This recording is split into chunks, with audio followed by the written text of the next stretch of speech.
அடுத்த முறை உருளைக்கிழங்கு ஃப்ரை பண்ணணுன்னா இந்த மெத்தடில் செஞ்சு பாருங்களேன். ரொம்ப ரொம்ப டேஸ்ட்டாக இருக்கும். சூப்பராக வந்திருக்கு இந்த உருளைக்கிழங்கு ஃப்ரை. வாங்க எப்படி செய்கிறதுன்னு பார்க்கலாம். உருளைக்கிழங்கு தோலெல்லாம் சீவிட்டு இந்த அளவுக்கு நீளமாக கட் பண்ணி வச்சுக்கோங்க.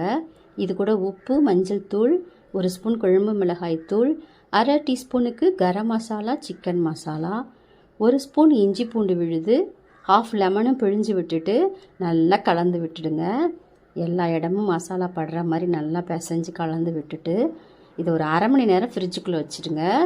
இப்போ ஒரு அரை மணி நேரம் கழித்து கடாயில் கொஞ்சமாக எண்ணெய் ஊற்றிட்டு பொடியாக நறுக்கின வெங்காயம், கருவேப்பிலை சேர்த்து நல்லா வதக்கணும். வெங்காயம் நல்லா செவக்க வறுந்ததும் உருளைக்கிழங்கை சேர்த்துட்டு அதில் ஒரு 1/4 டம்ளர் அளவுக்கு தண்ணி ஊற்றி நல்லா கலந்து விட்டுட்டு மூடி வச்சுருங்க.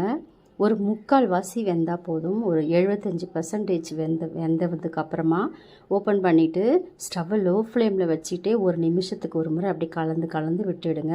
ஒரு 5 நிமிஷத்துக்கு இப்படியே கலந்து விட்டு எடுத்திங்கன்னா நல்லா மொறுன்னு சூப்பரான உருளைக்கிழங்கு ஃப்ரை ரெடி. ஒரு கிழங்கு கூட அந்த பீஸ் நம்ம போட்ட பீஸ் அப்படியே இருக்குது, உடையவே இல்லை பாருங்கள். இந்த மெத்தடில் செஞ்சு பாருங்கள். நல்லா ஃபிங்கர் சிப்ஸ் மாதிரி சூப்பராக இருக்கும் சாப்பிட்றதுக்கு. நம்ம சும்மாவே சாப்பிட்லாம். ரொம்ப ரொம்ப டேஸ்டான உருளைக்கிழங்கு ஃப்ரை ரெடி.